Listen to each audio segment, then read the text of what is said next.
Last time something this big happened was when Uncle Billy back in 1976 swung for the New Yorkers and everyone had a party afterward. Do you like that? I just said random words in a strange and slow intonation. Pretty good, huh? Oh there, Buster. That's a flag on the play. 5-yard penalty. Unnecessary frowning. Let's try and fix that attitude now, shall we? Yeah, that's like having peaches on the plate.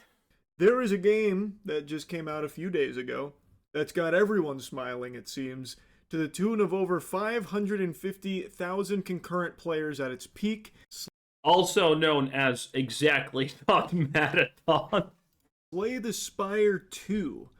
I've pumped about 12 hours directly into the ass of this game, and I've only just now scratched the surface. Weak numbers. Also, you should already have scratched everything you should if you had played the first game. The second game is not that different, honestly. It is content rich, so much meat on the bones, and for only $22, I think it is.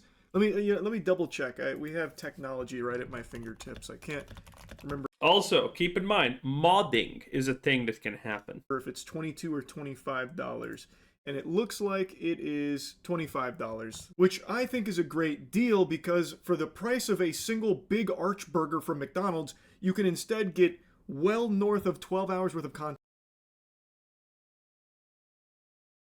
Bros, do you actually pay $25 for a McDonald's burger? That's insane. What do you mean? In 12 hours, I have only just now completed a run with the 5 main characters: Ironclad, Silent, Regent, Necrobinder, and Defect. So 12 hours, and I have completed one run with each of these 5 characters, so I've completed 5 total runs in 12 hours, which is fucking nothing. That's basically completing the tutorial for... By the way, the best part is 12 hours for that? That would be your typical 2 to 3 days for the average person. And for $25, just that? Honestly, is not a bad deal in my opinion. Because all that matters is that you had fun. And, I mean, if Charlie can do it, then everyone can do it. I mean, like, even Asmongold probably... No, Asmongold probably cannot do it. But most people can. Each of these characters. Like, I'm through the introduction on each of these characters, more or less.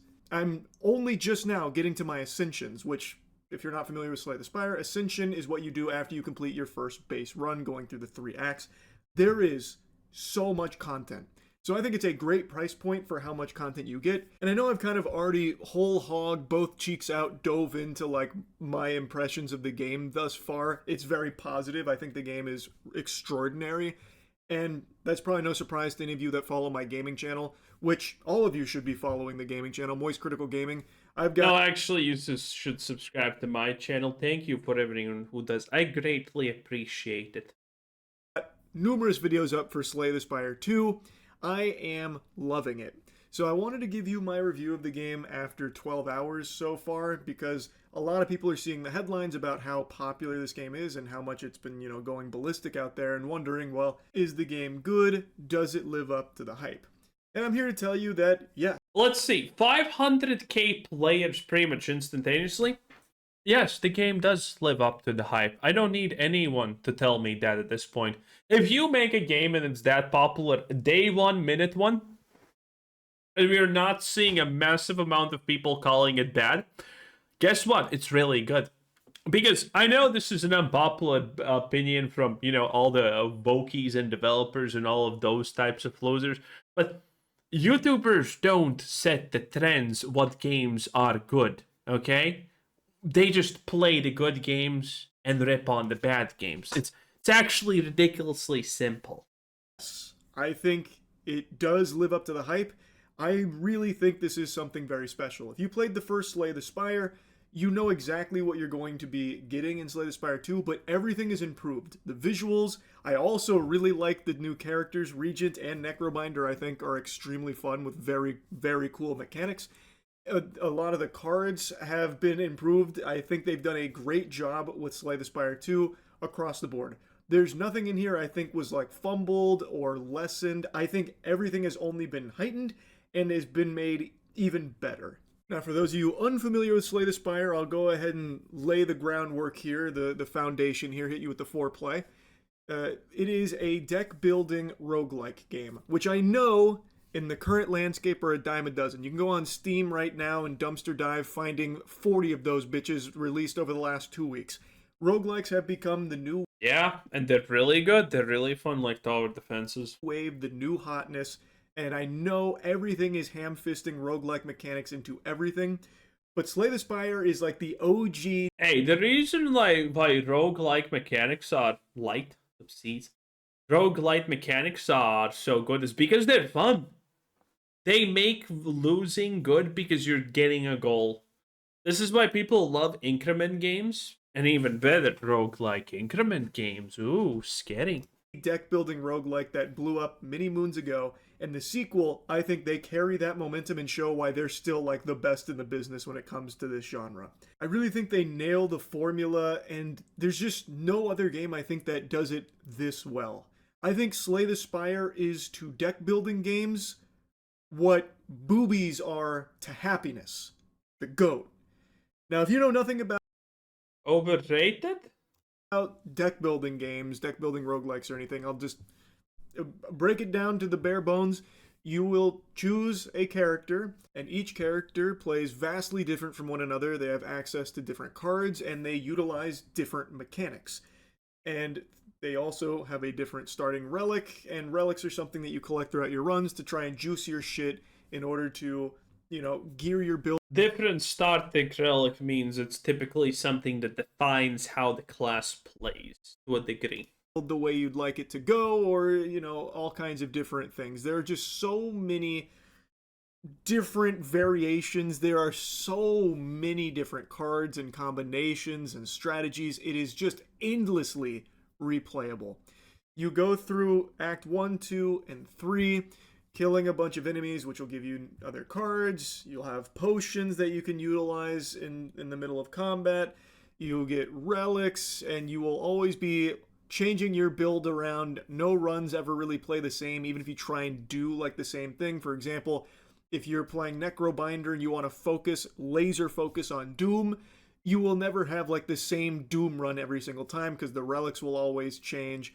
The cards you get. Yes, the easiest way to explain this, what makes it so good, you can pick something that you want to concentrate on. You could want to do, I don't know, poison. Poison's not a real thing, but you could do poison, just a generalization.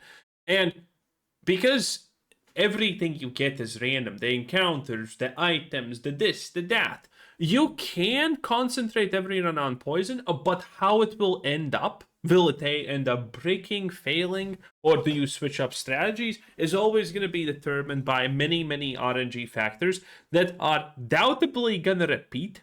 Because even if you get the same exact layout of, the game 3 times in a row, the encounters, the rewards are going to be different. It will always change. The enemies you encounter will change. It's just so fucking fun. There is just endless depth to this game, and I can easily see this being like hundreds of hours to like really min-max everything and just fully fucking complete everything this game has to offer. In Slay Spire 1, A20, Ascension 20 was like the max challenge there. I'm not deep enough into Slay the Spire 2 to know if that's still the case here.